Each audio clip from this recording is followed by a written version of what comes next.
नमस्कार दोस्तों, मैं हूं विनोद और आप देख रहे हैं मेरा यूट्यूब चैनल पोल्ट्री जोन। दोस्तों, एक फार्मर भाई ने कमेंट करके पूछा है कि उनके सेट की लंबाई है 400 फीट लंबाई, 300 फीट चौड़ाई, टोटल 12,000 स्क्वायर फीट एरिया हुआ, उसमें कितने चिक्स डलेंगे। तो दोस्तों, उसमें हम 12,000 स्क्वायर फीट में 0.75 स्क्वायर फीट पर बर्ड के हिसाब से भाग कर देंगे तो टोटल बर्ड की संख्या निकल के जाएगी। 16,000 बर्ड जो है हम आसानी से इस फार्म में डाल सकते हैं। अब दोस्तों, इसमें हमें कूलिंग पैड, एग्जॉस्ट फैन की संख्या ज्ञात करनी है। तो दोस्तों, हम सिंपल सा कुछ नहीं करेंगे, चौड़ाई, लंबाई और ऊंचाई तीनों का गुणा करके उसमें 15,000 से भाग कर देंगे। इनका सबका गुणा हमने किया तो 84,000 स्क्वायर फीट एरिया हो रहा, टोटल हो रहा है हमारा। 84,000 में हमने 15,000 का भाग कर दिया, टोटल 5.6, मतलब कि इस फार्म में हम 6 पंखे लगा देंगे तो भी हमारे 16,000 बर्ड के लिए वेंटिलेशन और कूलिंग का काम हो जाएगा। अब हमें ये पता है कि एक फ़ैन जो है 5 कूलिंग पैड के एरिया को कवर करता है, तो टोटल हमें लगने वाले फ़ैनों की संख्या कितनी है? 6।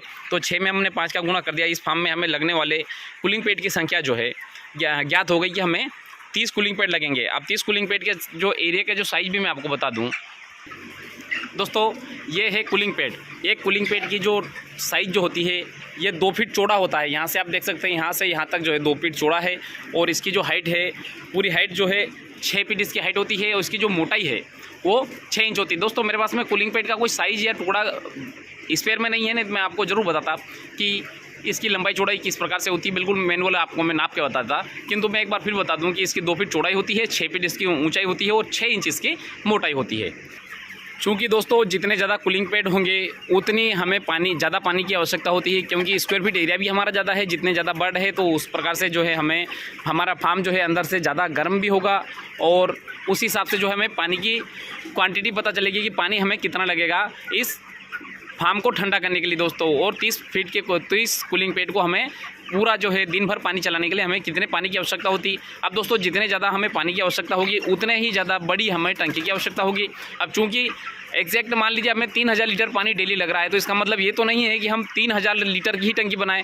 हम कम से कम 5,000 लीटर, कम से कम 10,000 लीटर की टंकी बनाएं, ताकि 3 दिन तक अगर मान लीजिए हमारे वाटर का सोर्स अगर मान लो हमारे पास में अवेलेबल नहीं है तो हम 3 दिन तक तो एटलीस्ट पानी ले सकें। तो दोस्तों, अगर हमें 16,000 बर्ड की अगर हम फार्मिंग कर रहे हैं तो हमें कम से कम जो है टंकी की लंबाई चौड़ाई जो है 10 फीट लंबाई और 10 फीट उसकी गहराई और 10 फीट जो है उसकी चौड़ाई होना चाहिए, ताकि 1,000 घन फीट की अगर टंकी बने तो कम से कम उसमें जो पानी 3 दिन तक का जो है स्टॉक हो सके। अब दोस्तों, मैं एक और चीज़ बता दूं कि ऐसा कोई इंडिविजुअली मैंने भी नहीं नापा है कि 15,000 या 16,000 बर्ड का, क्योंकि मेरे पास में 16,000 बर्ड की एक साथ फार्मिंग नहीं है, तो मुझे जो पानी का कैलकुलेशन नहीं पता कि कितना पानी लग जाता है। किंतु फिर भी जो है हमें 3,000 लीटर तो मिनिमम जो पानी लग ही जाएगा 16,000 बर्ड के लिए। बल्कि मैं तो कम बता रहा हूँ, 5,000 लीटर जो पानी